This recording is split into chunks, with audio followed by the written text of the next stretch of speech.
એક આયર મામાની વાત છે, કદાચ 100 વર્ષ હવા 100 વર્ષ થયા હોય, વધારે વાત નથી થઈ આ વાતને. દીકરીઓ કેવી હોય એટલા માટે. અને માંડણ મારું કરીને આયર, એકનો એક દીકરો, મંગળ અવસર આવ્યો, રૂડો અવસર આવ્યો, દીકરાના લગ્ન થયા, જાન જોડીને દીકરાને પરણાવવા જાય છે માંડણ મારું. રૂડા ગીતો ગવાણા છે અને મંગળ ગીતો ગાતા ગાતા જાન પરણવા જાય. પરણીને જાન પાછી આવી. એ વખતે રાતના ફેરા વધારે, સવારે જાન ઘરે આવી અને બપોર થવા જાય ત્યારે જાન ઘરે પૂગી. ગાડામાં જાન હોય એ વખતે તો ઘરે આવીને પોખણા કર્યા પછી તરવરિયો યુવાન 18 વર્ષનો, લગ્ન થયેલા હજી, અને પોતાના હેડીના ભાઈબંધ હારે હજી પોતાની પરણેતરનું મોઢું જોયું નથી, ઘૂંઘટામાં હતી. પરણીને આવી ગણેશ આપના પાસે બેઠી છે ને પોતે આમ ટીંબામાં આટો મારવા માટે નીકળ્યો ભાઈબંધો હારે. એમાં કીધું છે ને, આશા બધાની અમર છે, મલકાય આશામાં મતી, જગ જીવતે જાણે નહીં ગોવિંદની શું છે ગતિ. કિસ્મતનું કાંઈ નક્કી જ નથી. સમય ક્યારે બદલાય એનું કોઈ નક્કી નથી. સમયને પકડી લેવો, સમયને કોઈના હાથમાં રહેતો નથી સમય, પણ આપણે ટાણું હાંચવું એને સમયને પકડી લીધો કહેવાય. ટાણે ઉભા રહીએ ને, આ માતાઓ બહેનો બેઠા બેઠા એમને ખબર હોય, કોઈ પણ બેન હાહરિયામાં હોય અને બેનના હાહરામાં બહુ સારું હોય, પૈસા વાળું હાહરિયું હોય, ભાઈ હાવ ગરીબ હોય, અને બેનના ભાણિયાના લગ્ન આવે અને ભાઈને બેન કંકોત્રી મોકલે, ત્યારે બેનનો હાહરિયું પૈસા વાળું હોય ને એટલે લાખો રૂપિયાના મામેરા વાળા દેવા માટે આવતા હોય, મામેરા લઈને આવતા હોય. પણ બેન રાહ કોની જતી હોય? વીરની, ભાઈની રાહ જતી હોય બેન. ભાઈ ખાવ ગરીબ હોય, અભેરાઈથી જૂનો ત્રાહડો ઉતારી અને પસેડીમાં બાંધી માંડવામાં જઈને ઉભો રહીએ ને ભાઈ, તો બેનને લાખોના મામેરા ન દેખાય, એને ભાઈનો ત્રાહડો દેખાતો હોય કે મારો વીર આવી ગયો, ટાણે આવી ગયો, મારો ભાઈ આવી ગયો. શું કામે? એને ટાણું ખાચ્યું.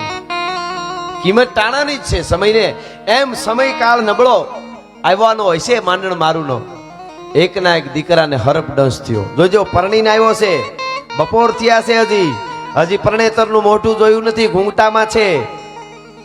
અને હરપ કાળોતરો નાગભાઈ એક ફૂફાડો મારે, પસેડીવા લીલા ઘાસને બાળી નાખે એવો નાગ કરડ્યો. ડોકી ઢળી પડી. ઘેરે લઈ આવ્યા ભાઈબંધો કે આને હરપ કરડ્યો. જે કાંઈ વિધિ કરવાની હતી થઈ. આ બનેલી ઘટના કહું છું, દીકરીઓ પણ ખાસ સાંભળે. કહેવાય છે કે જે કાંઈ વિધિ કરવાની હતી વિધિ પૂરી કરી, અગ્નિદાહ દઈ આવ્યા છે.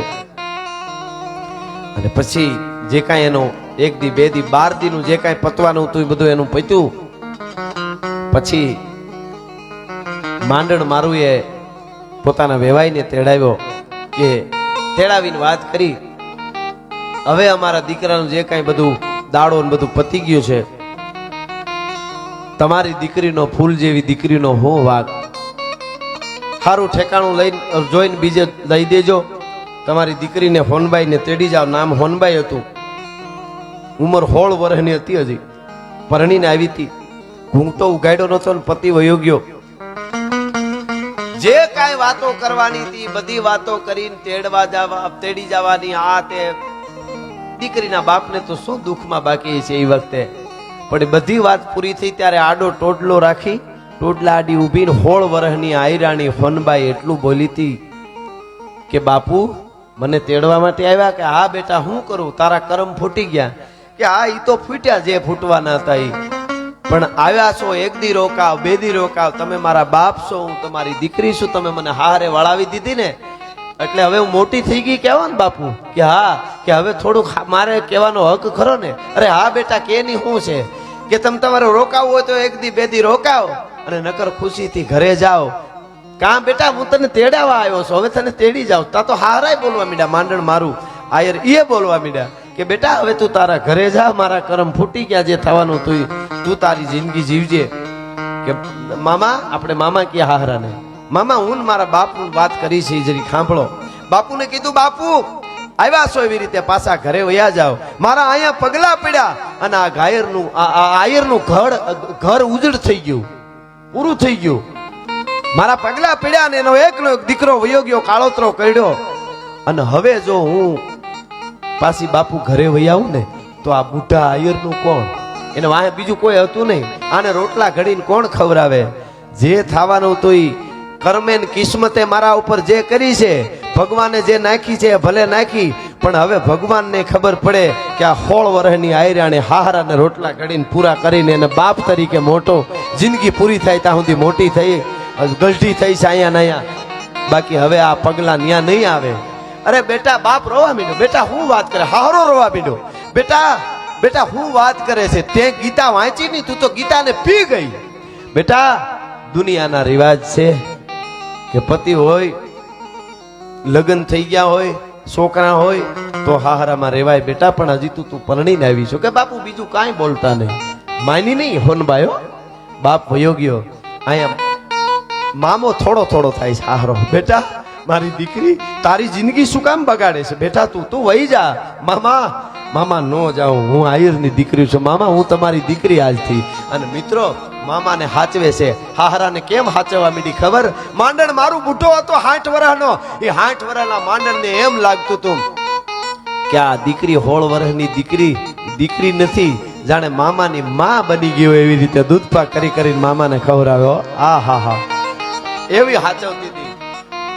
રાતે વાહુ વહી જાય, ધોળી પછેડી ઓઢી લે પોતાના કપડા ઉપર. એ વખતે તો આ બધા પહેરવા આપણા લાલ હોય ને બધાય, એટલે ધોળી પછેડી વીટે કોકને સેટેથી આદમી લાગે ને પહર ચાલી આવે હાથમાં લાકડીનો, મામાનું ખાડું સંભાળે છે. હા અને એમાં બન્યું એવું, એક દિવસ એવું બન્યું, સવારમાં પહર ચરીને આવે, ખાડું લઈને આવે હોનબાઈ આયરાણી, પહર ચારીને પાછી વળી.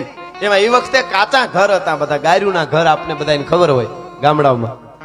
એમાં એ ખાડું આવતું હતું, એમાં એક ભે એવી હશે ભાદરવો મહિનો, અને આમ કરીને આમ હિંગડું મારીને ઉલાડ્યું, ગારો કોકનો કરો ભીત હશે, એ ભીતમાં આમ હિંગડું મારીને ગારો કાઢી નાખ્યો. એ ગારો કાઢી નાખ્યો, કોક બટક બોલી બાઈ નું ઘર હશે, એની નજર પડી ગઈ અને એને જે શબ્દો કીધા એવા વેણનો કાઢી કોકના દિલમાં ઠેસ વાગે. જીભાન ઉપર બહુ, વાણી ઉપર વ્યવહાર છે દુનિયાનો, બોલ્યા પેલા બહુ વિચારવું પડે. બોલે નહીં, એક જણાએ કીધું કે ભાઈ બીડી હળગાવી કે બાકસ હોય તો દિયો ને. એ કે ઓલા આમાં ભાઈ બેઠા એની જીભે હળગાવી લ્યો ને. તો કે એની જીભે બીડી થોડી હળગે, તો કે એની જીભે ગામના કુટુંબ હળગાવી દીધા. તારી બીડી હું ઝપટ જીવવાની હતી. હોય છે એવા ઘણા, બોલે એટલે ભૂકા કાઢી નાખે, નો બોલે ત્યાં સુધી ઝારા. એટલે અહીંયા બટક બોલી કોઈ બાઈ હશે ને એનું જ ઘર ભે આમ ઉલાડ્યું, ભીતમાંથી ગારો કાઢી નાખ્યો. અને બાઈ એટલું બોલી ગયા, અરે લ્યો મારી તાજી ગાર ઉખેડી નાખી. એ આ ધણી વગરના કોઈનું નહીં રહેવા દે મિત્રો, ધણી વગરના કોઈનું નહીં રહેવા દે. કારણ કે આ બાઈ તો બિચારી એકલી હતી ને દીકરી, એનો ધણી તો ગુજરી ગયો હતો ને, એટલે મેણું માર્યું. મેણું કોઈને ન મારીએ, મેણું માથાનો ઘા. આ ધણી વગરના કોઈનું નહીં રહેવા દે કીધું ને, કાળજામાં ઘા લાગી ગયો હોનબાઈ આયરાણીનો. ઘરે આવી, પહરમાંથી આવેલા ખાડું ધોયા અને પછી કીધું બાપુ હાથી ને કોકને બોલાવી લ્યો, 2-3 દી મારા બાપના ઘરે જાવ. અરે મારો બાપ, મારો વિહામો દીકરી, ઈ તો હું તને કીધું કે તું તારે આટો માર્યા, રોકાવું એટલી રોકાય છે, અહીંયા હાથીઓ બધું કરી લે તું જા, હું રાજી થાઉં છું. બાપુ 2 દી થાય પાછી વહી આવી. મામા હું વહી આવીશ. અરે બેટા નિરાતે રોકાય છે, તું તારે 2 દી હું કામે, મહિનો દી રોકાય છે. માંડણ મારું હારો છે ને મામો થોડો થાય છે કે આ ફૂલ જેવી દીકરી આખી જિંદગી અહીંયા બેહી પૂરી કરશે, ભલે ને એના માવતરે જઈ આવે. પેટારામાંથી સાવ્યું તો એને આપી દીધી. તે માંડણ મારું એ પેટારામાંથી એ કોથળી હોના મોરની ભરી, ઘરેણા જે કાંઈ હતા એ પહેર્યા, અને પિયરના ગામનો તેથી માર્ગ લીધો. તેથી દ્વારકા વાળો રાજી થતો હોય છે, ધન છે આયરની દીકરી, તને ધન છે. પોતાના પિયર આવી, બાપ રાજી થઈ ગયો, માં રાજી થઈ ગઈ, ભાઈઓ રાજી થઈ ગયા. બેન આવી.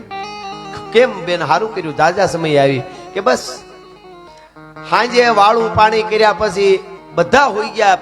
પછી બાપને ઓહરીમાં જઈ, બુઢો બાપ જે એનો હતો એને જઈને કીધું, બાપુ થોડા કામથી આવી છો, આટો દેવા નથી આવી.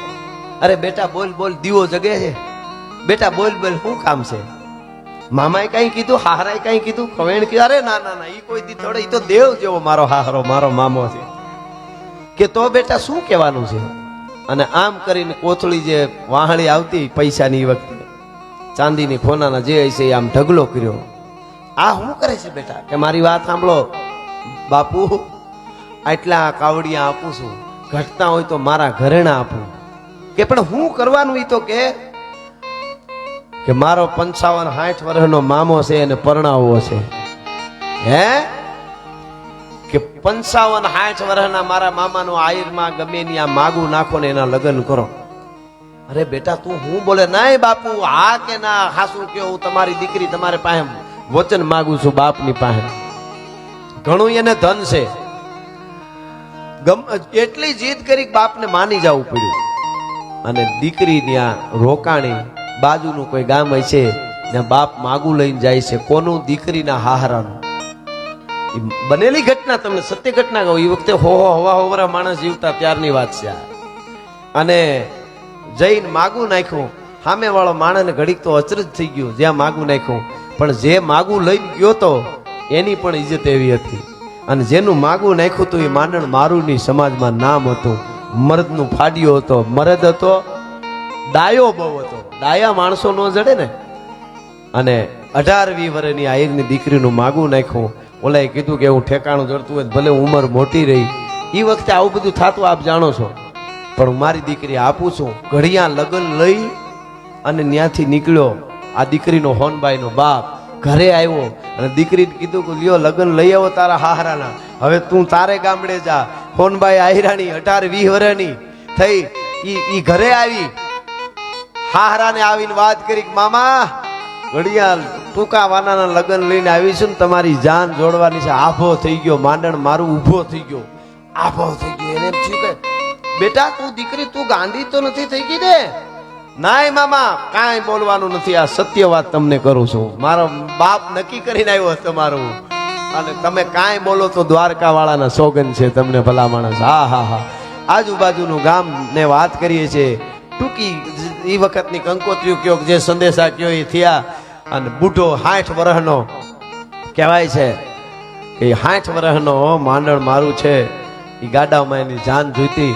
અને ગાડામાં તેથી 20 વર્ષની હોનબાઈ આયરાણી મામાને પરણાવવા હાહરાને જેથી નીકળી તેથી ગીત ગાતી હતી ને, તેથી લાડ કવાયો એકનો એક દીકરો પરણવા જતો હોય ને માં જેટલા આનંદમાં હોય એટલી હોનબાઈ આયરાણી તેથી આનંદમાં હતી 20 વર્ષની હાહરાને પરણાવવામાં. આ બનેલી ઘટના છે. અને હાહરાને એ પરણાવ્યો. હાહરો પરણીને આવ્યો. અને પરણીને આવ્યા પછી કહેવાય છે કે માં જેમ દીકરાને હાચવે તેથી માનણ મારું નહીં લાગતું હતું કે આજે આ મારી માં છે. એ રીતે હાચવો. અને ઈ માંડણ મારું પછી પાછો દીકરો આવ્યો. ઈ આયરાણી જે પરણીને આવ્યો એના કુખે જન્મો. આજ પણ એનો વંશ હજી ઘેરમાં જીવે છે. ભલા માણસ હાલે છે. આનું નામ દીકરીઓ કહેવાય. આવી આપણી દીકરીઓ છે. હાહરાને પરણાવી અને હાહરાનો વંશ રાખ્યો એક મેણાને ખાતર કે આ ધણી વગરના કોકના ઘર નહીં રહેવા દે. એ આયરાણીએ નક્કી કર્યું કે મારો ધણી તો દ્વારકા વાળો છે ભલા માણસ. અને હવે હાહરાનો વંશ રાખું તો હું આયરાણી હાચી. આને જીવ્યું કહેવાય. બાકી ઉલાળા મારવા વાળા તો કેટલાય છે. એની વાતો જગતના ચોકમાં નથી રહેતી. પણ જે સાચું જીવન જીવે છે એની ચામુંડા આજ પણ લાજ રાખે. દ્વારકા વાળો આજ પણ એની લાજ રાખે.